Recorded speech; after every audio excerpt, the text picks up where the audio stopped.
இந்த மாலையிலே என்னுடைய இருதயத்தில் உள்ள பாரம், அதாவது பரிசுத்த ஆவியானவருடைய அபிஷேகத்தை நாம் பெறல அப்படின்னா, நாம் அபிஷேகத்தை பெறணும். நாம் பெற்ற அபிஷேகத்தை நாம் என்ன செஞ்சிடக்கூடாது அப்படின்னா இழந்துடக்கூடாது. இந்த மாலையில நாம் எதை தியானிப்போம் அப்படின்னா, அபிஷேகத்தை நாம் எப்படி இழந்துட முடியும், பரிசுத்த ஆவியானவருடைய அபிஷேகத்தை நாம் எப்படி இழந்துட முடியும், நாம் இழக்க முடியுமான்னு கேட்டா நாம் ஜாக்கிரதையா இல்லை, மனத்தாழ்மையா இல்லை. எசேக்கியேல் 28ஆம் அதிகாரம். வேதம் வைத்திருக்கிறவர்கள் இந்த வேத பகுதிகளை நீ கவனிக்கும்படி உங்களை அன்போடு வேண்டுகிறேன். 28ஆம் அதிகாரம் 12ஆம் வசனம். மனுபுத்திரனே, நீ தீரு ராஜாவை குறித்து புலம்பி அவனை நோக்கி அப்படின்னு வாசிக்கிறோம். அதாவது எசேக்கியேல் தீர்க்கதரிசியினுடைய காலத்தில் இந்த தீர்க்க தரிசனம் யாருக்கு அப்படின்னா, துருக்கிங்கிறதான நாட்டை ஆண்ட அந்த ராஜாவுக்கு விரோதமான ஒரு எச்சரிப்பான ஒரு தீர்க்க தரிசனமான வசனம் கர்த்தர் எசேக்கியேலை கொண்டு பேசினார். ஒரு பார்ட் யாருக்கு அப்படின்னா தீரு ராஜாவுக்கு. இதே தீர்க்க தரிசன வசனம் யாருக்கும் அப்படின்னா இன்னொரு பார்ட் யாருக்கு அப்படின்னா அந்த தீரு ராஜ்யத்துக்கு பின்னால ஆளுகை செய்கிறதான இவ்வுலகத்தின் அதிபதியாகிய சாத்தான், லூசிஃபர். அப்ப ஒரு பகுதி, ஒரு பாட்டு இந்த தீர்க்க தரிசன வசனம் துருக்கி ராஜாவுக்கும், இன்னொரு பாட் அது எப்படி தீர்க்க தரிசனமா இருக்கு அப்படின்னா சாத்தானுக்கும் உண்டான தீர்க்க தரிசன வசனம். மனுபுத்திரனே, நீ தீரு ராஜாவை குறித்து புலம்பி அப்படின்னு வாசிக்கிற. எடுத்த உடனே லேமெண்டேஷன். இந்த வசனத்தை பார்க்கும் பொழுது கர்த்தருடைய சாயல் இன்னதென்று நாம் அறிந்து கொள்ள முடியும். அதாவது தனக்கு எதிராக தேவனுடைய பர்வதத்தில், தேவலோகத்தில், பரலோகத்தில் தனக்கு எதிராக ஒருவன் எழும்புகிறான். தன்னுடைய சிருஷ்டிப்பாகிய லூசிஃபர் தனக்கு எதிராக எழும்பி காரியங்களை நடப்பிக்கும் பொழுது அவன் வீழ்ச்சியிலே 12ஆம் வசனத்தில் வாசிக்கிறோம், கர்த்தர் என்ன செய்கிறார் அப்படின்னா அவருடைய வருத்தத்தை தெரிவிக்கிறார். Sadness, lamentation. எனக்கு எதிரா எழுப்பினல்ல ஓ லூசிஃபர், எனக்கு எதிரா நீ எழும்பினல்ல, நீ வீழ்ந்தியா அப்படின்னு சொல்லிட்டு தேவன் என்ன செய்யல அப்படின்னா ரசிக்கல. முதலாவது சத்தியம் நம்பர் 1. ஒரு 5 மாலையில உங்களுக்கு 5 சத்தியங்களை நான் சொல்லுகிறேன். ஒன்னொன்னா கத்துங்க. முழுக்க இந்த எசேக்கியேல் 28ஆம் அதிகாரம் இந்த பகுதியிலிருந்து உங்களுக்கு மாலையில் ஒரு 5 சத்தியங்களே சொல்றேன். நம்பர் 1, தேவனுடைய சாயல் என்ன அப்படிங்கிறத 12ஆம் வசனத்திலே பார்க்கிறோம். தனக்கு எதிராய் எழும்பின லூசிஃபருடைய வீழ்ச்சியில் கர்த்தர் என்ன செய்யல அப்படின்னா கலிகூர்ல, புலம்பினார், அதாவது சஞ்சலப்பட்டார், வருத்தப்பட்டார். இதான் தேவனுடைய சாயல். அருமையானவர்களே, இந்த மாலையில இந்த ஹால்ல உட்கார்ந்து இருக்கிறவங்க, நமக்கு எவ்வளோ பேர் நமக்கு எதிராக இருந்திருக்கலாம், காரியத்தை நடப்பிச்சிருந்திருக்கலாம், துரோகம் பண்ணியிருக்கலாம். நமக்கு தெரியாதபடிக்கு நமக்கு பின்னால எவ்வளோ காரியங்களை நடப்பிச்சிருக்கலாம், துரோகம் பண்ணியிருக்கலாம், வஞ்சித்திருக்கலாம். நமக்கு எதிராக காரியங்களை பண்ணினவர்களை குறித்து, அவருடைய வீழ்ச்சியை குறித்து நாம் காரியங்கள் கேள்விப்படும் பொழுது நம்மளுடைய இருதயம் எப்படி இருக்கு? நாம் நிதானிச்சு பார்க்கணும். நம்ம இந்த இடத்துக்கு திரும்ப வருவோம். கர்த்தர் தாவீதை குறித்து இப்படி சொன்னார், தாவீது என்னுடைய இருதயத்துக்கு ஏற்ற மனுஷன் அப்படின்னார். தாவீது என்னுடைய இருதயத்துக்கு ஏற்ற மனுஷன். இப்ப தேவனுடைய இருதயம் எப்படி? தேவனுடைய இருதயத்தினுடைய காரியம் இருக்கு பாருங்க. தேவனுடைய இருதயம் எப்படி அப்படின்னா தனக்கு எதிராய் எழும்பின லூசிஃபருடைய வீழ்ச்சியில் அவர் வருத்தப்பட்டார், சஞ்சலப்பட்டார். தோ 2 சாமுவேலின் புஸ்தகம் 2 சாமுவேல் 1ஆம் அதிகாரத்தில் வாசிக்கிறோம். 2 சாமுவேல் 1ஆம் அதிகாரம். தாவீதை கிட்டத்தட்ட 10 ஆண்டுகளுக்கு மேலாக சவுல் என்ன செய்து கொண்டே இருந்தான் அப்படின்னா, அவனுடைய உயிரை வாங்கிடணும், அவனை கொலை செஞ்சணுங்கிறதுக்கு 10 ஆண்டுகளுக்கு மேலாக அவனை துரத்தி கொண்டே இருந்தான். இப்போ ஒரு நாள் ஒண்ணு வருது. என்ன வருது அப்படின்னா, சவுல் மரித்து போனான். சவுல் மரித்தான் அப்படிங்கிறதான செய்தியை கேள்விப்படும் பொழுது, அப்பாடா அப்படின்னு பெருமூச்சு உள்ள தாவீது. நான் ஏற்கனவே ராஜாவாகும்படி சாமுவேல் தீர்க்கதரிசினால் நான் அபிஷேகம் பண்ணப்பட்டேன். இன்னும் என்னுடைய ராஜ்யபாரத்துல நான் உட்காரல, சிங்காசனத்துல உட்காரல. இந்த மனுஷன் என்னைக்கு மரிச்சு நான் என்னைக்கு ராஜாவா வருது அப்படிங்கிறதான விருப்பம் 0. அந்த விருப்பம்லாம் அவன்கிட்ட இல்லவே இல்லை. தாவீதனுடைய ஒரே விருப்பம், நான் ஒன்றை கேட்டேன், அதே நாடுவேன், உங்களுடைய மகிமையை பார்க்கணும், அவ்வளவுதான். இந்த ராஜாங்கம், ராஜ்யபாரம், ஆசனம், சிங்காசனம், ராஜாவாவது அதெல்லாம் தாவீதுக்கு அது காரியமே கிடையாது. இப்ப பல நாட்களாய், பல ஆண்டுகளாய் சவுலால் துரத்தப்பட்ட அந்த தாவீது, சவுல் மரித்தான் அப்படிங்கிற ஒரு செய்தியை கேள்விப்படும் பொழுது அவனுடைய இருதயம் கலிகூர்ல. என்ன செய்தான் பாருங்க. இதான் தேவனுடைய சாயல், தேவனுடைய இருதயத்துக்கு ஏற்ற மனுஷன். 11 நான் வாசிக்கிறேன். தாவீதும் அவனோடு இருந்த சகல மனுஷரும் தங்கள் வஸ்திரங்களை கிழித்து கொண்டு, சவுலும் அவன் குமாரனாகிய யோனத்தானும் கர்த்தருடைய ஜனங்களும் இஸ்ரவேல் குடும்பத்தாரும் பட்டயத்தாலே விழுந்தபடினால் புலம்பி அழுது சாயங்காலம் மட்டும் உபவாசமாய் இருந்தார்கள். 17ஆம் வசனம். தாவீது சவுலின் பேரில் யோனத்தானின் பேரில் புலம்பல் பாடினான். அவன் பாடின புலம்பல் என்ன அப்படின்னா, 19ஆம் வசனத்தில், இஸ்ரவேலின் அலங்காரம் உயர்ந்த ஸ்தானங்களில் அதமாயிற்று. பியூட்டி ஆஃப் இஸ்ரேல் அப்படின்னு பாருங்க. யாரை குறித்து அப்படின்னா, தாவீது சவுல் தன்னுடைய ஜீவனை எடுக்கிறதுக்காக வைதேடி இந்த சவுலை குறித்து அவன் சொல்ற வார்த்தை, ஓ பியூட்டி ஆஃப் இஸ்ரேல், இஸ்ரவேலின் அலங்காரமே நீ மரிச்சிட்டே பாரு. அது தேவனுடைய சாயல். ஒருவனுடைய வீழ்ச்சியில் புலம்புறது.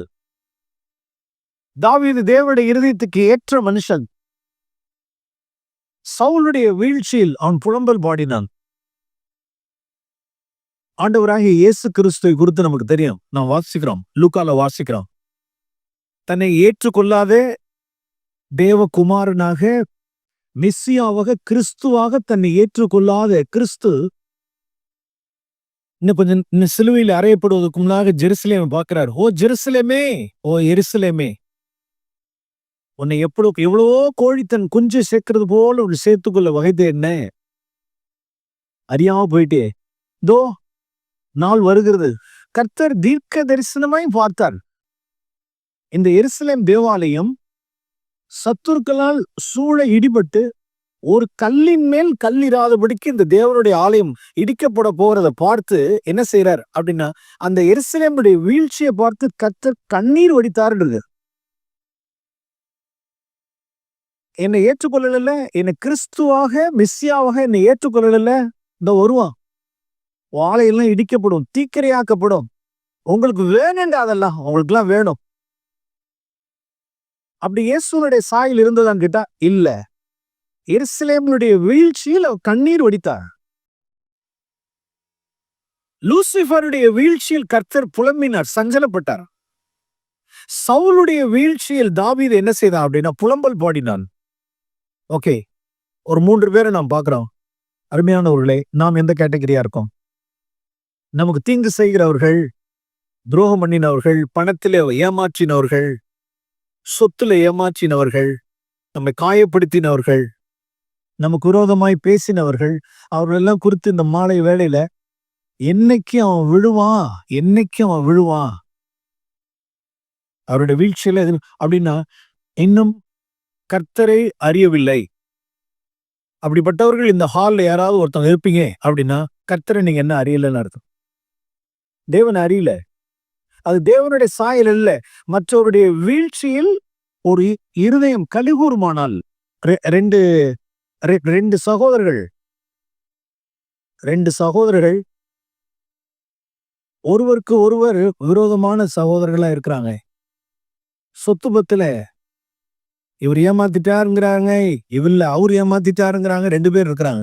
இப்படிப்பட்ட சூழ்நிலையில் ஒரு சகோதரனுடைய மகள் என்ன செஞ்சிட்டா அப்படின்னா விசுவாசத்தை விட்டு வழுவி தூரம் போய் ஒரு அவிசுவாசியான ஒரு பையனை விவாகம் பண்ணிட்டு எங்கேயோ போயிட்டான். எங்கேயோ போய் ஒரு கல்யாணம், ஒரு அவசர கல்யாணம், எங்கேயோ வச்சு ஒரு தாலி கட்டி ஒரு போட்டோ ஒண்ணு வருது. அந்த குடும்பம் எப்படி இருக்கும்? எவ்வளவாய் எடுத்து சொருன மாதிரி இருக்கும்.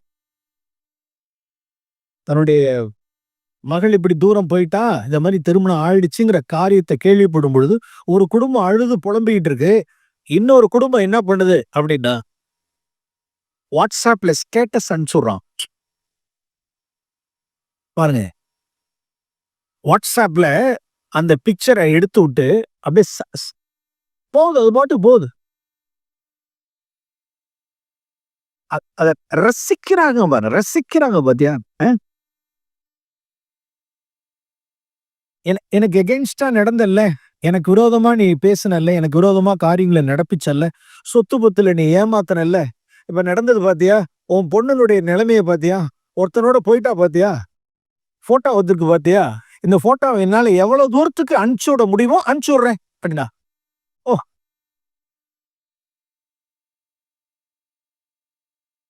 கிறிஸ்தவன்கிறதான பேருக்கே வெக்கக்கேடு. பிறனுடைய வீழ்ச்சியில் சத்துரு விழும் பொழுது அந்த வீழ்ச்சியை பார்த்து ரசிக்கிறான் பாரு.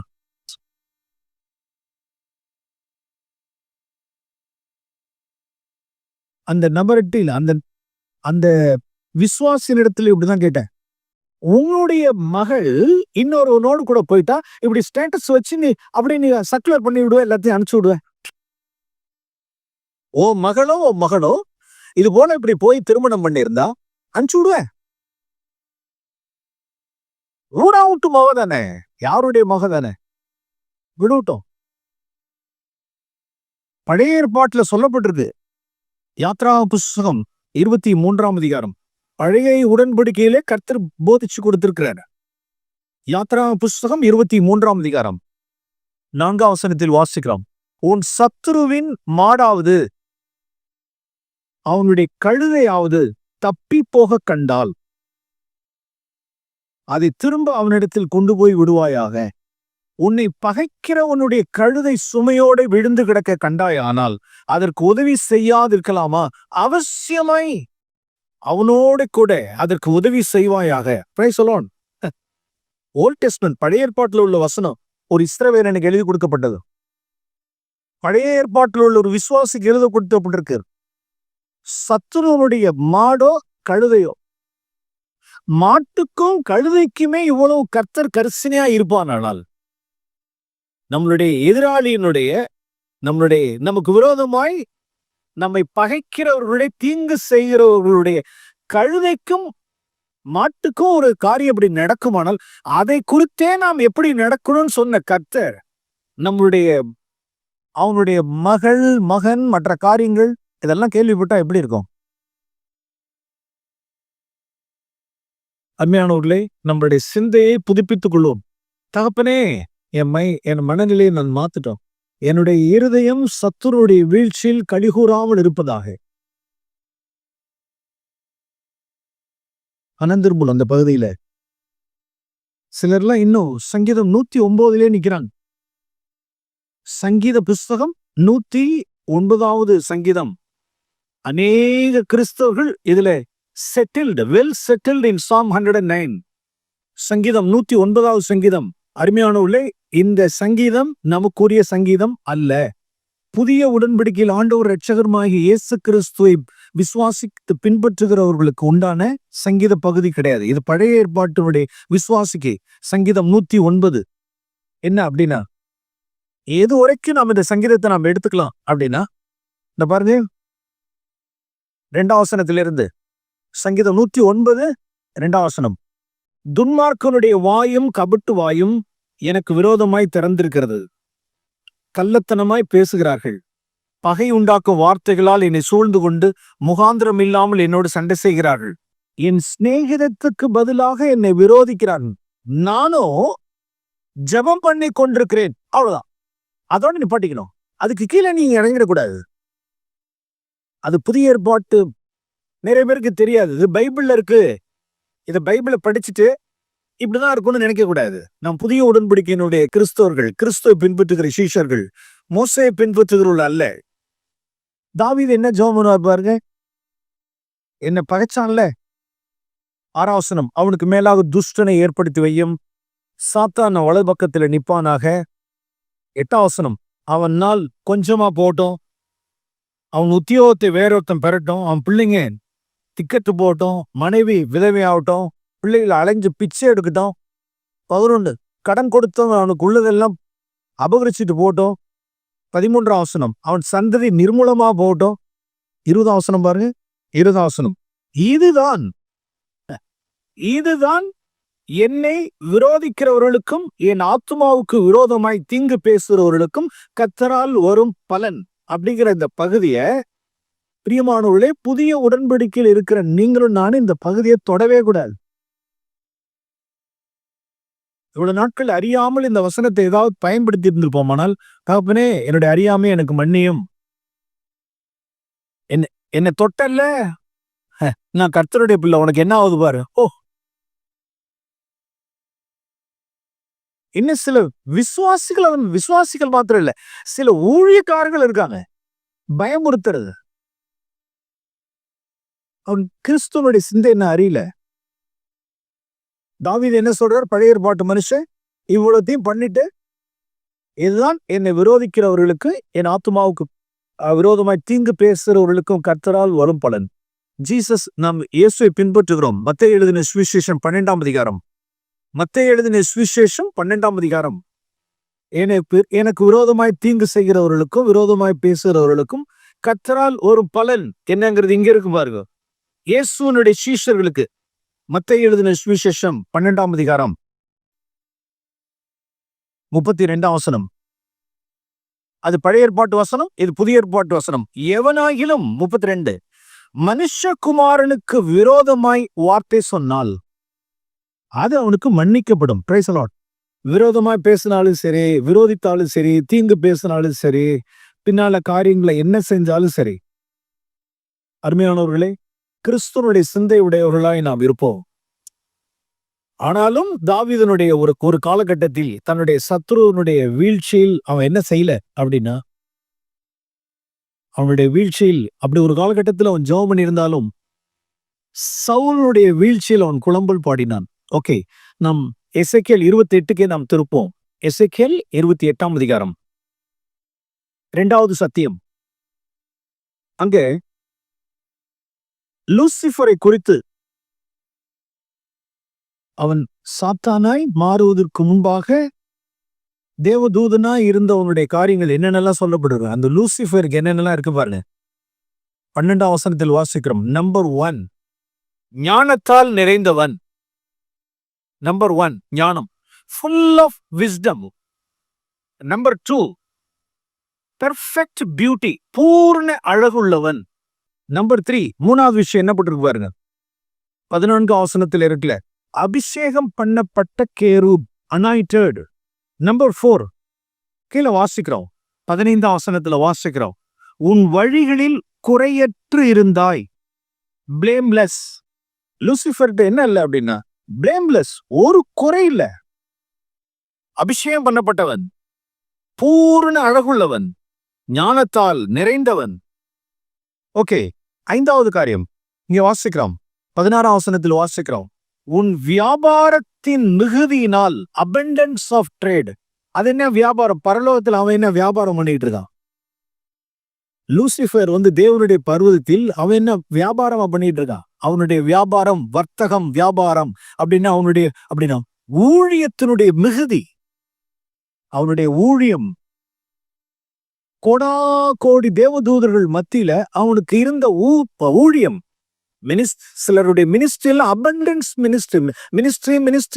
மினிஸ்ட்ரி மிகுதி. அவனுடைய அந்த தேவனுடைய பர்வதத்தில் அவனுக்கு கீழாக இருக்கக்கூடியதான அந்த ஏஞ்சல்ஸனுடைய எண்ணிக்கை மிகுதி, ஊழியம் மிகுதி. கீழே என்ன வாசிக்கிறோம்? 28ஆம் அதிகாரம் 13ஆம் வசனத்தில் வாசிக்கிறோம். கடைசியில, உன் மேல வாத்தியங்கள், உன் நாகசுரங்கள் உன்னிடத்தில் அவன் தான் கொயர் மாஸ்டர். இது எல்லாம் சேர்ந்து என்ன ஆயிடுச்சு? இப்ப இது எல்லாம் சேர்ந்து என்ன ஆயிடுச்சு பாருங்க. என்னென்னலாம் போட்டிருக்கு பாருங்க. 5ஆம் வசனத்திலுடைய 28ஆம் அதிகாரம் 5ஆம் வசனம். உன் வியாபாரத்தினாலும் உன் மகா ஞானத்தினாலும் உன் பொருளை பெருக பண்ணினாய், உன் இருதயம் உன் செல்வத்தினால் மேட்டிமை ஆயிற்று. 17ஆம் வசனம். உன் அழகினால் உன் இருதயம் மேட்டிமை ஆயிற்று. 28:17 லூசிஃபரை பார்த்து சொல்ற வார்த்தை, உன் அழகினால் உன் இருதயம் மேட்டிமை ஆயிற்று. இங்க 5ஆம் வசனம், உன் இருதயம் செல்வத்தினால் மேட்டிமை. ஒரு பக்கம் ரிச்சஸ், இன்னொரு பக்கம் பியூட்டி. இதான் சத்துருனுடைய காரியம். இதான் லூசிஃபர் அப்படி இருந்தா. அப்ப என்ன ஆயிடுச்சு அப்படின்னா, what a beautiful person I am.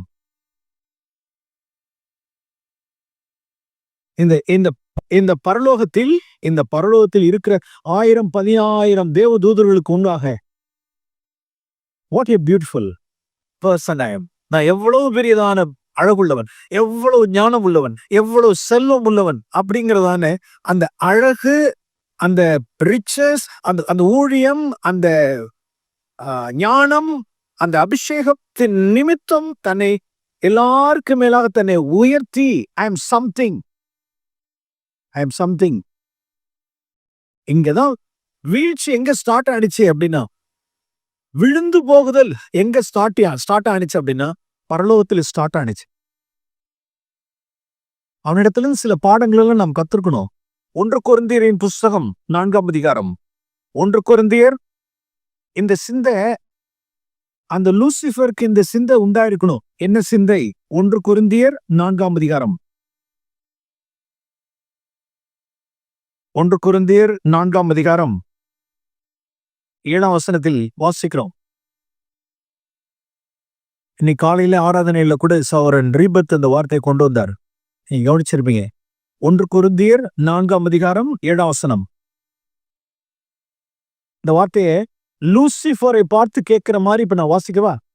தேவன் கர்த்தர் லூசிஃபரை கேட்கிற மாதிரி இந்த வசனத்தை உங்களுக்கு வாசிச்சு காமிக்கிறேன்.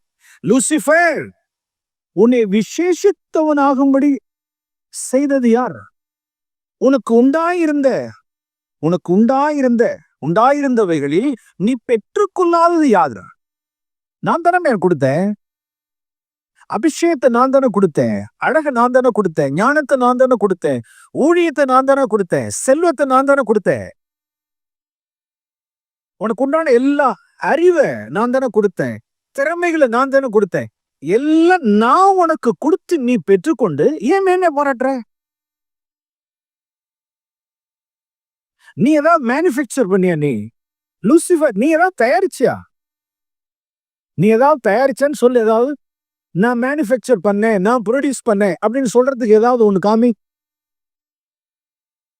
ஏன் உன்னை விசேஷித்தவனாகும்படி உன்னை நீ என்னென்ன ஏன் எண்ணுகிறதுக்கு மிஞ்சி நீ என்னென்ன? அருமையானவர்களே, நமக்கு இது எச்சரிப்பு. அங்க லூசிஃபரை போலவே கீழே பூமியில துருக்கி ராஜா என்ன செஞ்சான்? தன்னுடைய அழகினால், ஞானத்தினால், தன்னுடைய பொருளாதாரத்தினால் மேட்டிமை அடைஞ்சு எண்ணுகிறதற்கு மிஞ்சி அவன் என்ன செஞ்சான்? துருக்கி ராஜா விழுந்தான். எஸ், எவ்வளவு பேர் விழுந்திருக்காங்க அழகினால். அழகு பிரச்சனை இல்ல, காசு பணம் பிரச்சனை இல்ல, அதை குறித்து மேன்மை போராடுறதும் பிரச்சனை. அழகா இருக்கலாம், அழகு நிமித்தம். அப்ப அழகா படைச்சதுல யார் தான் கர்த்தர் தான் உண்டாக்குனாரு. செல்வம் இருக்கலாம். ஆனால் அந்த செல்வத்தை குறித்து, அறிவை குறித்து, ஆற்றலை குறித்து, தாளந்துகளை குறித்து எண்ணுகிறதற்கு மிஞ்சி எண்ணி மற்றவர்களை அற்பமா எண்ணி நாம் மேல அப்படின்னு நினைக்கிறதும் அதான் லூசிஃபர் இடத்துல உண்டானது. என்னாச்சு? தேவன் அவனை ஆகாதவன் என்று தள்ளினார்னு வாசிக்கிறோம். கீழே பாருங்க, எசேக்கியேலின் புஸ்தகம் 28 வியாபாரத்தின் மிகுதியினால் உன் கொடுமை அதிகரித்து நீ பாவம் செய்தார். ஆகையால் நான் உன்னை தேவனுடைய பர்வதத்திலிருந்து ஆகாதவன் என்று தள்ளி உன் நடுவே இராதபடிக்கு உன்னை அழித்து போடுகிறேன். பிரியமானவர்களே, நாம் எப்படி நம்மளுடைய அபிஷேகத்தை நாம் எப்படி இழக்க முடியும்? எப்படி லூசிஃபர் அபிஷேகத்தை இழந்தான்? அபிஷேகத்தை எப்படி இழந்தான்? எப்படி தேவனுடைய பர்வதத்திலிருந்து அவன் தள்ளி போட்டான்? ஆகாதவன் என்று தள்ளி போடப்பட்டான் அப்படின்னா பெருமையினால்.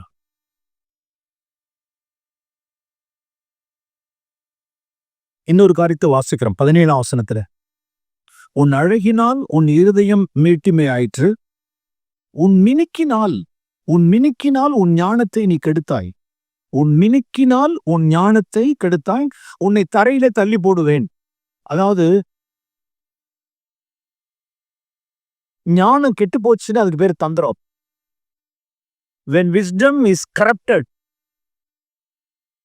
then it is craftiness. ஆரம்பத்துல எப்படி வாசிக்கிறோம்? எசேக்கியேல் 28 சாத்தானை லூசிஃபர் குறித்து நீ ஞானத்தால் நிறைந்தவன் அப்படின்னு வாசிக்கிறோம். புதிய ஏற்பாட்டுல பின்னால வாசிக்கிறோம், பிசாசுனுடைய தந்திரங்கள் நமக்கு தெரியாதவையில் அல்லவே. என்ன ஆயிடுச்சு பாரு, அவனுடைய ஞானம் கெட்டு போகும் பொழுது, கரப்ட் ஆகும் பொழுது என்ன ஆகும் அப்படின்னா அது தந்திரமாயிடும். கிராஃப்டினஸ்.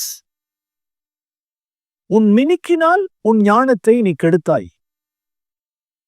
லூசிஃபர் மட்டும் இல்லை, இந்த பூமியில தேவன் விசேஷித்த ஞானத்தை யார் கொடுத்திருந்தார் அப்படின்னா சாலமோனுக்கு கொடுத்திருந்தார். அவனை என்ன செய்தான் அப்படின்னா தன்னுடைய மினுக்கினால், தன்னுடைய மிகுதியினால் என்ன செய்து கொண்டான்? தன்னுடைய ஞானத்தை அவன் கெடுத்து கொண்டான். எஸ், சாலமோன் ஞானி, தன்னுடைய ஞானத்தை கெடுத்து கொண்டவன். அவன் ஆரம்பத்துல எப்படி இருந்தான் அப்படின்னா இங்க வாசிக்கலேன், 1 ராஜாக்களின் புஸ்தகம் 3ஆம் அதிகாரம்.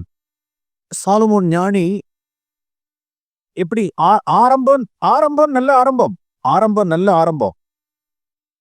ஆண்டவர் அவனுக்கு தரிசனமானார், சொப்பனத்துல கேட்கிறார். 1 ராஜாக்களின் புஸ்தகம் 3ஆம் அதிகாரம் 5ஆம் வசனம். கிபியோனிலே கர்த்தர் சாலமோனுக்கு ராத்திரியில் சொப்பனத்தில் தரிசனமாகி நீ விரும்புகிறதை என்னிடத்தில் கேள் என்று கேட்டார். எப்படிங்க? சாலமோன், நீ விரும்புறதை என்னிடத்தில் கேள் என்று தேவன் சொன்னார். அதுக்கு சாலமோன் என்ன சொன்னார் அப்படின்னா 7ஆம் வசனத்துல பாருங்களேன். 7ஆம் வசனம். என் தேவனாகிய கர்த்தாவே, என் தகப்பனாகிய தாவீதின் ஸ்தானத்தில் என்னை ராஜாவாக்கினீர். நானோ வென்றால் போக்குவரத்து அறியாத சிறு பிள்ளையா இருக்கிறேன். எனக்கு தெரியல, நான் சின்ன பையன், சிறு பையன், எனக்கு ஒண்ணும் தெரியாது அப்படின்னா. அதாவது எப்பொழுதுமே தேவன் நம்மளை தெரிந்து கொள்ளுகிறது எப்ப அப்படின்னா நம் பார்வையில் எப்பெல்லாம் சிறியவர்களா இருக்கிறோமோ அப்பொழுதுதான் தேவன் என்ன கொடுக்கிறார். ஒரு அபிஷேகத்தை எப்ப நமக்கு கொடுக்க முடியும், ஞானத்தை எப்ப நமக்கு கொடுக்க முடியும், ஊழியத்தை எப்ப நமக்கு கர்த்தர் கொடுக்க முடியும் அப்படின்னா, ஓகே, நீ உன் பார்வையில் சிறியவனா இருக்கிற. ராஜா விட்டு கண்ணுக்குட்டி சாலமோன், ராஜா விட்டு கண்ணுக்குட்டி. ஏற்கனவே அதே அரண்மனையில் அப்சலோம்னு ஒருத்தர் இருக்கான். தந்திரசாலியா இருந்து தகப்பனை எப்படி எப்படி ராஜ்யபாரத்துக்கு வரணும்னு சொல்லிட்டு விவரமான ஆளு. போக்குவரத்து எல்லாம் நல்ல அரித்த மனுஷன். எப்படி சூட்சமா வேலை செய்யறது, பேக்ல வேலை செய்யறது. அவன் போக்குவரத்து அறியாத சிறுபுலாம் கிடையாது, வஞ்சகன். எப்படி எல்லாம் கவர் பண்ணி எப்படி எல்லாம் பொசிஷனுக்கு வரணும்னு தெரிஞ்சவன் அப்சலோம். இன்னொரு பையன் இருக்கான் அதே தாவீதனுடைய அரண்மனையில், இன்னொருத்தர் இருக்கான் அதோனியா. அவனுக்கு ஒரு 50 பேர் சர்ச்சு. அண்ணனுக்கு ஜே போடுங்கடா, அண்ணனுக்கு ஜே போடு, 50 பேர் ஏதோ போய்க்கு தின்னுக்கிட்டு கூடவே இருந்துகிட்டு யாரோட? அதோனியாவோடய கூட சேர்ந்து சேர்ந்து சேர்ந்து சுத்திக்கிட்டு அண்ணனுக்கு ஜெய், அண்ணனுக்கு ஜெயனா. திடீர்னு பார்த்தா அண்ணனுக்கு ஜெயனா. தன்னைத்தானே உயர்த்தின அதோனியா, தன்னைத்தானே உயர்த்தின அப்சலோம் எல்லாம் என்ன செஞ்சாங்கன்னா விழுந்து போனாங்க. அதே ராஜா விட்டு கண்ணுக்குட்டி யாரு? சாலமோன். சொல்றான் பாருங்க, அது கனவுல கனவுல நடிக்கிறதுலாம் கிடையாது. ஒரு சப்கான்சியஸ் ஸ்டேட்ல இருந்து உள்ள இருந்து பேசுறான், ரியாலிட்டிய பேசுறான். எனக்கு எனக்கு தெரியாது, நான் சின்ன பையன், நான் ராஜாவாக்குறதுக்கு எனக்கு தெரியல, எனக்கு எப்படிலாம் எனக்கு தெரியாது, ஜனங்களை விசாரிக்கிறதுலாம் எனக்கு தெரியாது. சிலர்லாம் கியூல நிக்கிறாங்க, என்ன ஃபெசிலிட்டேட்டர் ஆக்குங்க, என்ன எல்டர் ஆக்குங்கன்னு சொல்லிட்டு லைன்ல நிக்கிறான். ஐ நோ ஆல், எனக்கு எல்லாம் தெரியும். மேக் மீ, என்ன எல்டர் ஆக்குங்க, என்ன மூப்பர் ஆக்குங்க, என்ன அட்லீஸ்ட் உதவிக்காரர் ஆக்குங்க, என்ன முன்னால கொண்டு வாங்க, என்ன மைக்க பிடிக்க வைங்க. எஸ், there are people சைட்ல லைன்ல வரிசை நின்றுட்டு இருக்காங்க. ஒரு மனுஷன் தூக்கத்துல இருக்கிறப்ப அவனை தன்னை அறியாம சொல்றான், எனக்கு தெரியாது, ஐ டோன்ட் நோ, எனக்கு என்ன செய்யணும்னு தெரியாது, எனக்கு ஞானத்தை கொடுங்க. எஸ், கர்த்தர் பார்த்தார். எஸ், நீ அப்படியேதான் இருந்த. அதோனியாவையும் நான் பார்த்திருக்கேன், அப்சலோமையும் பார்த்திருக்கேன், சாலமோன் உன்னையும் பார்த்தேன். நீ உண்மையிலே உன் பார்வையில் நீ சிறியவனா இருக்கிற.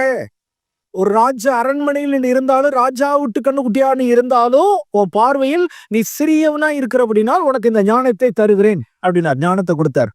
Okay, what happen? அந்த ஞானம் என்னாச்சு? அந்த ஞானம் என்னாச்சு? அருமையானவர்களே, மிகுதியை குறித்து நாம் எப்பொழுதும் ஜாக்கிரதையா இருப்போம். மிகுதி மிகுதி மிகுதி. ஓகே, தன்னை விசேஷித்தவனாகும்படி செய்து கொண்டான். தன்னை இதான் பிரச்சனையே. ஆரம்பம் ரைட்டு. தான் பார்வையில் எளியவர்களாய் உன்னை கொடுத்து தேவன் ஆசீர்வதித்த பொழுது, ஞானத்தை கொடுத்து, ராஜ்யபாரத்தை கொடுத்து, அரண்மனை கொடுத்து, எல்லாம் செல்வ செழிப்பு எல்லாம் கொடுத்ததுக்கு அப்புறம் முடிஞ்சு போச்சு, அவ்வளவுதான். நாம் இங்க வாசிக்கிறோம், அவனை குறித்து நாம் இங்க வாசிக்கிறோம் பாருங்க. சாலமோன் தன்னை கெடுத்துக் கொண்டான், அவனுடைய ஞானத்தை அவன் கெடுத்துக் கொண்டான், தன்னுடைய மினுக்கினால், தன்னுடைய பெருமையினால். சாலமோன் தன்னுடைய பெருமையினால் என்ன செய்தான்? தன்னை கெடுத்துக் கொண்டான். ராஜாவுக்குன்னு சொல்லிட்டு ஒரு கட்டளை எழுதி கொடுக்கப்பட்டிருக்கு. என்ன கட்டளை? உபாகம புஸ்தகம் 17ஆம் அதிகாரம். உபாகமம் 17ஆம் அதிகாரம். இது ராஜா என்ன செஞ்சிருக்கணும்? சாலமோன் தன்னுடைய டேபிள்ல வச்சுக்கணும். உபாகம புஸ்தகம் 17ஆம் அதிகாரம் 15ஆம் வசனத்தில் வாசிக்கிறோம்.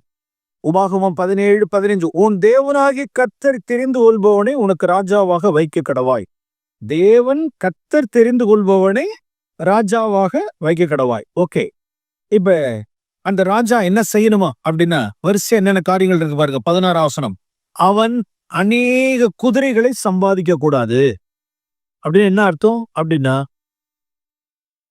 ஹார்ஸ் பவர் அப்படின்னு நினைச்சிடாத. நான் தான் உனக்கு பவர். ஹார்ஸ் பவர்லாம் கிடையாது. உன்னுடைய குதிரை பலத்திலையும், உன்னுடைய ரதத்திலையும், உன்னுடைய குதிரையிலையும், உன்னுடைய மிலிட்டரியிலையும் நம்பிக்கை வைக்காத, என் மேல நம்பிக்கை வை. குதிரைகளை அநேக சம்பாதிக்காத. நம்பர் 1. 2, 17ஆம் வசனத்தில் வாசிக்கிறோம். ராஜாவுக்கு இருக்க வேண்டிய காரியம் 2, 17ஆம் வசனம். உன்னுடைய இருதயம் பின்வாங்கி போகாதபடிக்கு அவன் அநேகம் ஸ்திரீகளை படைக்க வேண்டாம். அநேகம் ஸ்திரீகளை சேர்த்துக்கொள்ள வேண்டாம், படைக்க வேண்டாம். 3வது காரியம் அதிலே இருக்கு. வெள்ளியும் பொன்னும் தனக்கு மிகுதியாய் பெருக பண்ண வேண்டாம். என்னென்ன ஏரியா வந்துருச்சு பாருங்க. ஒன்னு சுயபலன், இன்னொன்னு ஸ்திரீகளுடைய மயக்கம், இன்னொன்னு வெள்ளி பொன் ஐஸ்வர்யத்தினுடைய மயக்கம். அடுத்தது 18வது விஷயம், தன்னை எண்ணுகிறதுக்கு மிஞ்சி தன்னை என்றது. அவன் தன் சிங்காசனத்தின் மேல் வீற்றிருக்கும் பொழுது அவனுடைய இருதயம் அவன் சகோதரர் பேரில் மேட்டிமை கொள்ளாமல், above all, நான் எல்லாத்தை காட்டிலும் நான் சூப்பர், நான் எல்லாரையும் சாதாரண ஒரு சகோதரனா இருக்கிறது, சாதாரண எளிமையா சாதாரணமா இருக்கிறது, அதை விட்டுட்டு நான் above all, எல்லாத்துக்கும் நான் மேல இருக்கணும்னு நினைக்காத அப்படிங்கிறத கர்த்தர் எழுதி கொடுத்துட்டு என்ன சொல்லிட்டார் அப்படின்னா, ராஜா என்ன செய்யணுமா பாருங்க. 19ஆம் வசனத்தில், இந்த நியாயப்பிரமாணத்தின் எல்லா வார்த்தையும் அவன் கை கொள்ளும்படி, கர்த்தருக்கு பயந்திருக்கும்படி. 20ஆம் வசனம், அவன் லேவியராகி ஆசாரியரிடத்தில் இருக்கிற நியாயப்பிரமாண நூலை பார்த்து தனக்காக ஒரு பிரதியை எழுதி, ஒரு செராக்ஸ் காப்பி ஒண்ணு போட்டுக்க, ஒரு ஆசாரியன் இடத்துல போ, உனக்கா சொல்லப்பட்டதான இந்த பிரதியை ஒன்னு காப்பி வாங்கி ஒரு செராக்ஸ் காப்பி எடுத்து உன் கண்ணுக்கு முன்னாலும் ஒரு டேபிள்ல வச்சிரு. டெய்லி அதை நீ பார்த்துக்கிட்டே இருக்கணும். என்ன? தன் ஜீவனுள்ள நாளெல்லாம் அதை வாசிக்க கடவன். கிங் அப்படின்னா அவனுடைய டேபிள்ல என்ன இருக்கணும் அப்படின்னா இது இருக்கணும். என்ன இருக்கணும் டேபிள்ல? சாலமோனுடைய டேபிள்ல என்ன இருக்கணும்? அங்க அதிக குதிரையை சம்பாதிக்காத, அதிகமான ஸ்திரீகளை சேர்த்துக்காத, காசு பணத்தை மிகுதியை பெருக பண்ணாத, எல்லார காட்டிலும் மேட்டிமே அவனை பொருட்டுன்னு என்னாத, ஜாக்கிரத அப்படின்னு. என்ன நடந்துச்சுன்னா போய் படிச்சு பாருங்க. 1 ராஜாக்களின் புஸ்தகத்துல போய் படிச்சு பாருங்க. எகிப்துக்கு ஆளை அனுப்பிச்சு குதிரை வாங்கிட்டு வர்றது. ஒரு ஸ்திரீ கிடையாது, 1000 ஸ்திரீகளை கொண்டான். இத்தனை மறுமனையாட்டி, இத்தனை மனையாட்டி, 1000 ஸ்திரீகள், மிகுதி, காசு, பணம், புகழ்ச்சி மயக்கம். இவனுடைய காரியங்கள் எல்லாம் ஞானத்தை குறித்து கேள்விப்படும் பொழுது ஒரு தூரத்திலிருந்து ஒரு ராஜஸ்திரீ, ஒருத்தர் ஷிபா அப்படிங்கிற ஒரு ஸ்திரீ உட்கார்ந்துட்டு இருக்கா. மாச கணக்குல பற்ற போட்டு உட்காந்துட்டு சாப்பிட்டுக்கிட்டு அவனை சதா புகழ்த்து பேசிக்கிட்டே இருக்கா பாருங்க. உன்னுடைய ஞானம் என்ன ஞானம், உன்னுடைய ஞானம் என்ன ஞானம்னா அப்படியே குழுன்னு இருக்கு பாருங்க. ஸ்திரீனுடைய பாட்டு, அந்த ஸ்திரீனுடைய பாட்டு புகழ்ச்சி. ஒரு பக்கம் லேடி ஸ்திரீனுடைய மயக்கம், இன்னொரு பக்கம் அவருடைய புகழ்ச்சி மயக்கம். ஆண்டோஸ் எழுந்திரிமேன், get up, ரைஸ் அப், எழும்பு. 2 தடவை வார்ன் பண்ணாரு கர்த்தர் சாலமோனை. நீ உன்னை கெடுத்துக்கிட்டு இருக்க, எழுந்திரி, இது தேவையாது. எங்க இருந்தோ தூரத்துல இருந்து வருவா, உட்காந்து உன்னை புகழ்த்துக்கிட்டு இருப்பா, எல்லாத்தையும் உட்கார வச்சுக்கிட்டு, எல்லாத்தையும் வேடிக்கை காமிச்சுக்கிட்டு, அவளை உட்காந்துக்கிட்டு அவ சொல்றதெல்லாம் கேட்டு உன்னை புகழ்ச்சி மயக்கம் குடிக்கிறது. ஆண்டு சொன்னாரு, உன்னத பாட்டுல வாசிக்கிறோம், எழும்பு என் ரூபவதியே, என் பிரியமே, சாலமோனே எழுந்துரு அப்படின்னார். ஒரு தடவைக்கு 2 தடவை ஆண்டவர் அவனை கனவுல சொல்லி எச்சரித்தார். அவ்வளவுதான். மினுக்கினால், மிகுதியினால், அழகினால், செல்வத்தினால், அருமையானவர்களே, கெடுத்துக்கொள்ள வேண்டாம். நம்முடைய அழகினாலும் பெருமையினாலும் சிலர் அழகினால் நடக்கிற நடையே பாத்தீங்கன்னா ஜாக்கிரதை. சிறு பிராயம் முதற்கொண்டே நம்மளுடைய பிள்ளைகளை நடைய கவனிக்கணும். சிலர்லாம் நல்ல நம்மளுடைய பெண் பிள்ளைகளுக்கு நல்ல அழகா ட்ரெஸ்ஸ வாங்கி கொடுத்து அப்படியே ரசிக்கிற தாய்மார்களை பார்த்திருக்கேன். இந்த வயசுல சோட்டாவா இருக்கிற பிள்ளைகளை தாய் தாப்பன் அப்படியே கொடுத்து, எஸ்பெஷலி மதர்ஸ், நல்ல ட்ரெஸ்ஸ வாங்கி கொடுத்து, நல்ல அழகு பார்த்து 17, 18, 21 கம்பி நீட்டிய பிள்ளைகளை பார்த்திருக்கேன். இன்னைக்கெல்லாம் துயரத்திலும் துக்கத்திலும் இருக்கிறார்கள். பின்னாட்கள் இப்படி சம்பவிக்குன்னு தெரியாது. கண்டிக்க வேண்டாம். அந்த நடைய பார்த்து கண்டிக்க வேண்டாம். இது என்ன நட, இது என்ன, இது ஸ்டைலு, இது என்ன, கண்ணாடியை பார்த்துக்கிட்டு இப்படி செய்யற நீன்னு கண்டிக்க வேண்டாம், திருவிட வேண்டாம். ஸ்கூல்ல பண்ற அந்த காரியங்கள் எல்லாம் பண்ணிட்டு, ஸ்கூல்ல நடக்கிற அந்த பாட்டு, டான்ஸ், ஸ்கூல்ல வெளியில நடக்கிற காரியங்கள் எல்லாம் பார்த்துட்டு அப்படியே வீட்டுல அப்படியே கண்ணாடிட்டு நின்றுகிட்டு இப்படி எல்லாம் ஆசை. என்ன விட்டா ஸ்கூல் டான்ஸ்ல நான் சூப்பரா விளையாடுவேன், எங்க அம்மா என்ன விடவே மாட்டேங்கிறான். இந்த பிள்ளைங்க எல்லாம் என்ன ஆடுது, நான் சூப்பரா விளையாடுவேன், எங்க அப்பா அம்மா என்ன விடவே மாட்டேங்கிறாங்க. அதனால நான் ரூம்ல கதை சாத்திக்கிட்டு நானே ஆடிய தையா தக்கான்னு ஆடி வாங்கினேன். கிருவிட வேண்டாம். விட்டாச்சு. சிறு வயசுலயே விட்டாச்சு.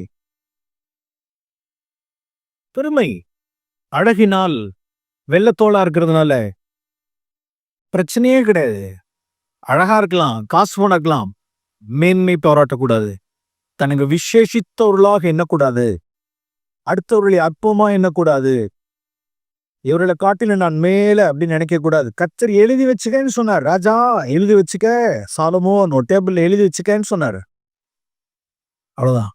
உன் மினுக்கினால் உன் ஞானத்தை நீ கெடுத்து போட்டாய். முடிச்சு போச்சு. 1000 ஸ்திரீகளை படைச்சா அப்புறம் எங்க ஞானம் இருக்கும்? அநேக குதிரைகளை சம்பாதிச்சா அப்புறம் எப்படி மினிச்சு இருக்கும்? ஸ்திரீகளுடைய பாட்டு புகழ்ச்சி பாடல், புகழ்ச்சி பாடல். ஓகே, அடுத்து 4வதா ஒரு காரியத்தை நான் சொல்ல விரும்புகிறேன்.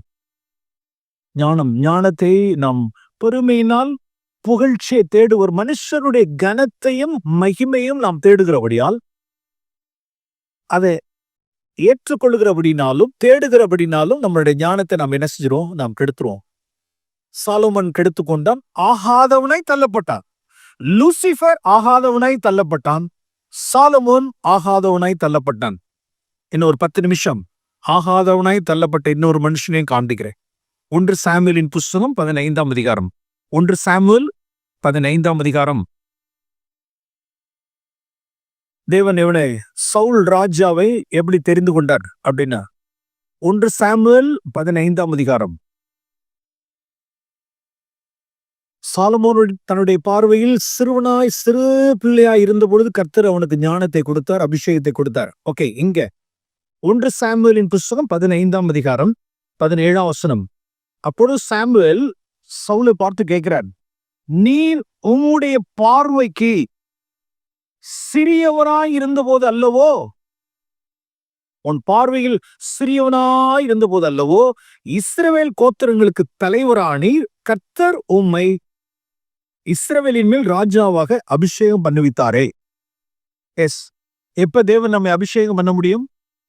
நம்மளுடைய பார்வையில் நாம் சிறியவர்களாய் இருக்கும் பொழுது, தாழ்மையாய் மனத்தாழ்மையாய் இருக்கும் பொழுது கர்த்தர் அபிஷேகிப்பார். அப்ப முடிவு வரையும் தான் அதுல என்ன இருக்கணும்? நம்மளுடைய பார்வையில் சிறியவர்களாவே இருக்கணுமே அப்படின்னா இல்லை. சவுல் இஸ்ரவேல் சமஸ்தானத்தை 40 ஆண்டுகள், கொஞ்சம் கவனிங்க, 40 ஆண்டுகள் இஸ்ரவேல் சமஸ்தானத்தை ராஜாவாக சவுல் ஆண்டார். 40 இயர்ஸ், 40 வருஷம். முதல் 2 ஆண்டு தான் ஃபைன், ஃபேண்டாஸ்டிக். 2 வருஷம் தாழ்மையா இருந்த.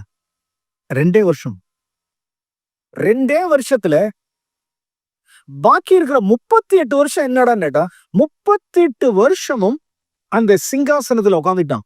நல்ல ஃபெவிகால் போட்டு நல்லா உட்கார வச்சு. அபிஷேகத்தெல்லாம் இழந்து மனுஷன், அபிஷேகத்தை இழந்துட்டு ஊழியம் செய்ய முடியுமா? ஊழியம் செய்ய முடியும். அபிஷேகத்தை இழந்துட்டு ஊழியம் செய்ய முடியும். ராஜாங்கம் பண்ண முடியுமா? ராஜாங்கம் பண்ண முடியும். ராஜாவா இருக்க முடியுமா? ராஜாவா இருக்கலாம், ராஜாங்கம் பண்ணலாம், பொசிஷன்ல இருக்கலாம். அபிஷேகம் இல்ல. 2 ஆண்டு தான். அந்த 2 ஆண்டுகள்ல அவனுடைய லைஃப் அருமையான வாழ்க்கை. சவுலுடைய வாழ்க்கை. ஒன்னு ஒரு 2-3 காரியங்களை காண்பிச்சு நான் முடிச்சிடுறேன். அவனிடத்தில் அபிஷேகம் இருந்த பொழுது, தேவன் எப்ப அபிஷேகம் பண்ணினார்? அவன் தன் பார்வையில் சிறியவனாய் இருக்கும் பொழுது. அந்த அபிஷேகம் அவனிடத்தில் இருக்கும் பொழுது, இங்க பாருங்க, 1 சாமுவேல், அதே தான் முன்னால 1 சாமுவேலின் புஸ்தகம் 10ஆம் அதிகாரம் 10ஆம் வசனம். 1 சாமுவேல் 10:10. அவர்கள் அந்த மலைக்கு வந்தபோது அந்த தீர்க்கதரிசிகள் கூட்டம் அவனுக்கு எதிராக வந்தது. அப்பொழுது தேவனுடைய ஆவி சவுல் மேல் இறங்கினதினால், இப்ப என்ன ஆயிடுச்சு? பரிசுத்த ஆவியானவர், கர்த்தருடைய ஆவியானவர் சாமுவேல் மேல வந்தார். அந்த மனுஷன் நீதான் அடுத்த ராஜா அப்படின்னுங்கிற செய்தி காரியம் நடக்குது. பார்த்த உடனே அவன் எங்க போயிட்டான் அப்படின்னா பாருங்களேன், அவனை எல்லாரும் தேடுறாங்க, அவனை ராஜாவாக்குறதுக்காக தேடுறாங்க. 20ஆம் வசனத்திலே, சாமுவேல் இஸ்ரவேலின் கோத்திரங்கள் எல்லாம் சேர பின்னின பின்பு பெஞ்சமின் கோத்திரத்தின் மேல் சீட்டு விழுந்தது. பெஞ்சமின் கோத்திரத்தை அதனுடைய குடும்பங்களின்படி சேர பின்பு கடைசியில வாசிக்கிறோம், சவுலின் மேல் சீட்டு விழுந்தது. அவனை தேடின போது அவன் அகப்படவில்லை. அவன் இனி இங்கே வருவானா என்று அவர்கள் திரும்ப கர்த்தரிடத்தில் விசாரித்த போது, இதோ அவன் தளவாடங்கள் இருக்கிற இடத்திலே ஒளித்து கொண்டிருக்கிறான் என்று கர்த்தர் சொன்னார். பாருங்க, இது எப்ப அது? கர்த்தருடைய ஆவியானவர் அவன் மேலே இறங்கும் பொழுது, தன் பார்வையில் சிறியவனாய் இருக்கும் பொழுது, எப்பா சவுல் நீ ராஜாவா இருப்பா அப்படின்னா, ஐயோ என்ன விட்டுருங்க, என்ன விட்டுருங்க, என்ன விட்டுருங்க, நான் ஓடி இங்க ஒளிஞ்சுக்கிறேன்னு சொல்லிட்டு சும்மா சும்மா டுபாக்கூர் வேலையெல்லாம் செய்யல. நான் ஓடுற மாதிரி ஓடி இந்த ஸ்கிரீனுக்கு பின்னால் ஒளிஞ்சுக்குவேன். நீ என்னை தேடி கண்டுபிடிப்பீங்க, அப்புறமேல நான் வருவேன். அப்படியா? இந்த வேலையெல்லாம் அவர் செய்யல. தேடவே அகப்படவே இல்லை. கர்த்தர் பார்த்து அவனுக்கு சொன்னார், அவன் இந்த இடத்துல ஒளிஞ்சுக்கிட்டு இருக்கான், அவனை போய் கூட்டிட்டு வாங்க. என்ன வரும்? அப்ப கர்த்தருடைய பரிசுத்த ஆவியானவருடைய ஒரு அபிஷேகத்தை பெற்ற ஒரு மனுஷனுடைய முதல் அடையாளம் என்ன இந்த இடத்துல பாக்குறோம் அப்படின்னா, தன்னை சீனிக்கே கொண்டு வர்றது இல்ல. தன்னை சீனிக்கே நான் தான், என்னை விட்ட ஆள் யாரு? அப்பா என்னை விட்டுருங்கப்பா, என்னை விட்டுருங்க. அதுல ஐயோ எனக்கு விருப்பம் இல்லை. அதெல்லாம் ஜனங்களை ஆளுகை செய்யறதுக்கே எனக்கு விருப்பம் கிடையாது. நான் பேசாத சாதாரண ஒரு குடிப்பிரஜா இருந்துட்டு வேற என்னை விட்டுருங்க. அப்படி ஓடி போய் ஒளித்து கொண்ட ஆவிதான் கர்த்தருடைய ஆவி. இப்படிதான் நம்மளுடைய ஸ்பிரிட்ல இருக்கணும். சபையில நம்மளுடைய சபையில எல்லாம் இருக்கக்கூடியவங்க எல்லாருடைய ஆவி எப்படி இருக்கணும் அப்படின்னா, மறைத்து கொள்ளுகிற ஆவி, ஓடி ஒளிந்து கொள்ளுகிற ஆவி. இதுக்கு நேர் ஆப்போசிட்டா நீங்க கிறிஸ்தவத்தில் கிறிஸ்தவ டிவி பிரசங்கமார்களுடைய கிறிஸ்டியன் பிளாட்ஃபார்ம்ஸ் நீங்க எப்படி இருக்கு அப்படின்னா, ஷோ ஆஃப், தங்களை காண்பிக்கிறது. நிதானிக்கணும் பிரியமானவர்களே, நிதானிக்கணும், நிதானிக்கணும். ஜெனிவன் ஸ்பிரிட் எது? நேர்மையான ஆவி எது? உண்மை உள்ள கர்த்தருடைய ஆவியான ஒரு மனுஷன் மேல இருப்பாரானால் தன்னை மறைச்சு கொள்வா. ஸ்திரீகள் உங்களை தங்களை மறைச்சு கொள்ளுவீங்க. குமாரன் தன்னை ராஜாவாக்குறாங்கன்னு தெரிஞ்ச பொழுது ஓடி ஒளிந்து மறைத்து கொண்டார். ஒவ்வொரு அற்புதம் நடந்த பொழுதும் தன்னை ஓடி மறைச்சு கொள்வார். இயேசுவை தேடணும் எங்கன்னு மறைச்சு கொள்வார். பரிசுத்த ஆவியானவர் ஏற்கனவே என்னவா இருக்குன்னா மறைவா இருக்கிறாரு. கர்த்தருடைய தூதர்கள் தங்களை முகத்தை மூடிக்கொள்ளுகிறவர்கள், மறைத்துக் கொள்ளுகிறவர்கள். இஸ்ரவேலின் தேவன் தன்னை மறைத்துக் கொள்ளுகிறவர். இதான் தேவனுடைய ஆவி. இதற்கு மாறாக தன்னை காண்பிக்கணும், என் திறமையை காண்பிக்கணும், என் அறிவை காண்பிக்கணும், என் தாளந்த காண்பிக்கணும், என் ட்ரெஸ்ஸை காண்பிக்கணும்.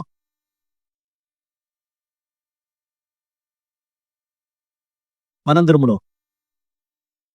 கர்த்தருடைய அபிஷேகம் ஆவியான ஒரு மேல் இருந்தார், அவன் தன்னை ஓடி ஒளிந்து கொண்டான். அந்த ஸ்டேஜ். இன்னொரு அடையாளம் பார்க்கிறோம். அதே 1 சாமுவேல் 10ஆம் அதிகாரம். இரண்டாவது, கர்த்தருடைய ஆவியானவர் ஒரு மனுஷன் மேல இருக்கும் பொழுது 1 சாமுவேலின் புஸ்தகம் 10ஆம் அதிகாரம். இங்க வாசிக்கிறோம். 10ஆம் அதிகாரம் 27ஆம் வசனம். 27ஆம் வசனத்தில் வாசிக்கிறோம். சில பேலியாளின் மக்கள் இந்த சவுலா நம்மை ரட்சிக்க போகிறவன் என்று சொல்லி அவனுக்கு காணிக்கை கொண்டு வராமல் அவனை அசட்டை பண்ணினார்கள். அவனோ காது கேளாதவனு போல் இருந்தான், செவிடனை போல இருந்தான். இப்ப சொல்லவா? 2வது சத்தியத்தை எழுதி வச்சுங்க. கர்த்தருடைய அபிஷேகம் இருக்கும் பட்சத்தில் அவன் தன்னை மறைத்துக் கொள்ளுகிறவன். கர்த்தருடைய அபிஷேகம் நம்ம மேல் இருக்கும் பொழுது, யாராவது நம்ம அசட்டை பண்ணும் பொழுது, தீது பேசும் பொழுது காதிலே உழுவாத. காது கேளாதவன் போல இருந்தான், செவிடனை போல இருந்தார். இயேசு கிறிஸ்து இந்த பூமியில எப்படி இருந்தார் அப்படின்னா, செவிடனை போல இருந்தார். யார் என்ன சொன்னாலும் சரி, பெருந்திண்டி, போஜன பிரியன், சமாரியன், பிசாசு பிடிச்சவன், வஞ்சகன், எத்தன், என்ன சொன்னாலும் சரி குள்ளார போவே போவார். அபிஷேகம், கர்த்தருடைய ஆவியானவர் ஒரு மனுஷன் மேல இருக்கும் பொழுது, மற்றவர்கள் நம்மளை தீது பேசும் பொழுது, விரோதித்து பேசும் பொழுது, அசட்டை பண்ணும் பொழுது, அந்த வார்த்தையெல்லாம் உள்ளார போகவே போகாது, தீட்டுப்படுத்தவே படுத்தாது. அதே பின்னால வாசிக்கிறோம். 1 சாமுவேல் 18ல கர்த்தருடைய ஆவியானவர் அவனை விட்டு போயிட்டார். அபிஷேகத்தை இழந்த மாத்திரத்தில் 1 சாமுவேல் 18ஆம் அதிகாரம் பின்னால வாசிக்கிறோம் 7ஆம் வசனத்தில், அந்த ஸ்திரீகள் ஆடி பாடுகையில் சவுலுக்கு மார்க் கொடுத்தாங்க. சவுலுக்கு 1000 மார்க், தாவீதுக்கு 10,000 மார்க் முறை முறையாக பாடினார்கள். அந்த வார்த்தை சவுலுக்கு விசனம், எரிச்சல். முன்னால அவனை அசட்டை பண்ணாங்க, இவனா நம்மள ரட்சிக்கிறவன், இவனை பத்தி தெரியாதா? கீசனுடைய மகன் தானடா அவனே, கழுதைக்கு பின்னால போனது தானே. கழுதைக்கு பின்னால போனவன் கீசனுடைய மகனை தூக்கி இன்னைக்கு ராஜாவா ஆக்கியிருக்காங்க. வா, இவனுக்கு என்ன மரியாதை வேண்டி கிடக்குன்னு பேசுனாங்க. காதுல உழுவுது, ஒண்ணுமே அவனுக்கு பாதிப்பு இல்ல. கர்த்தருடைய ஆவியானவர் அபிஷேகத்தை இழந்ததுக்கு அப்புறம் இப்ப ஜனங்கள் என்ன செய்யறாங்கன்னா, எனக்கு 1000 மார்க் கொடுக்குறாங்க. தாவீதுக்கு 10,000 மார்க், எனக்கு 1000. அடுத்தவர்களை புகழும் பொழுது, அடுத்தவர்களை மேன்மையா இருக்கும் பொழுது, அந்த வார்த்தை சவுலுக்கு என்னது? விசனம், எரிச்சல்.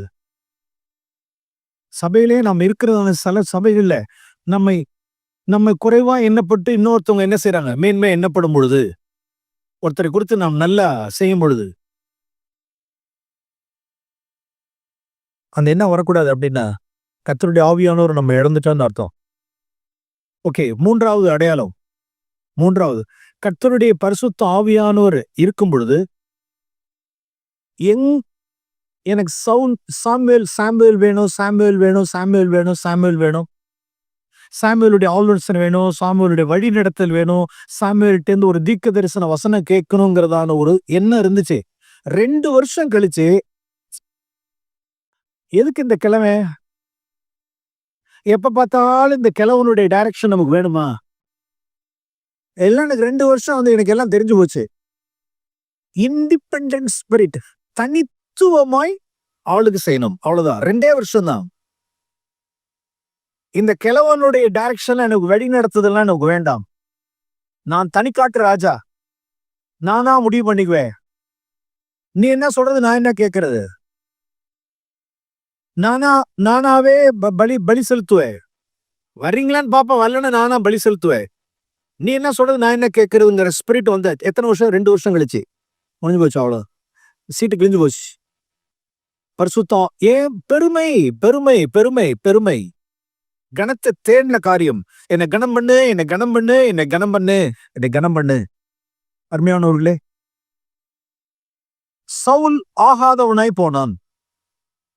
ஆரம்பத்துல நல்லா இருந்தா தேவன் அவனை அபிஷேகித்தார்.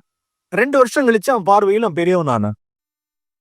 முடிஞ்சு வச்சு அபிஷேகத்தை இழந்தான், ஆகாதவனாய் போனான். ஒரு சில ஆண்டுகள் சாலமோன் நேர்த்தியாய் அவனுடைய ஞானத்தை கொடுத்தார். அவனுடைய மினுக்கினால் தன்னுடைய ஞானத்தை, பெருமையினால் ஞானத்தை கெடுத்து கொண்டான். முடிஞ்சு போச்சு, ஆகாதவனாய் தள்ள போட்டான். லூசிஃபர் நிறைவாய் அவனை பெர்ஃபெக்டா அவனை எல்லாத்தையும் அபிஷேகித்து வச்சார். தன்னுடைய மினுக்கினால், தன்னுடைய ஞானத்தினால், அழகினால், செல்வத்தினால் தன் மேட்டிமையானான். ஆகாதவன் என்று தள்ளப்பட்டான். அருமையானவர்களே, இவைகளெல்லாம் நமக்கு என்னவா இருக்கப்பட்டிருக்கிறது என்றால் திருஷ்டாந்தமா இருக்கிறது. லூசிஃபருடைய வீழ்ச்சியோ, சாலமோனுடைய வீழ்ச்சியோ, சவுலுடைய வீழ்ச்சியோ, நான் என்னை நிற்கிறேன் என்று எண்ணுகிறவன் விழாதபடிக்கு எச்சரிக்கையா இருக்க கடவன். தகப்பனே, ஆவியில எளிமையாய், கடைசி வரைக்கும் ஆவியில நான் எளிமையா இருக்கட்டும். எனக்கு உண்டாயிருக்கிறவைகள் எல்லாம் நீங்க கொடுத்தது. ஒரு ஓட்ட வண்டி, ஓட்ட சைக்கிள் எதா இருந்தாலும் சரி, அது பங்களாவா இருந்தாலும் சரி, ஒரு காரா இருந்தாலும் சரி, ஒரு ஓட்ட சைக்கிளா இருந்தாலும் சரி, எல்லாம் நீங்க கொடுத்தது.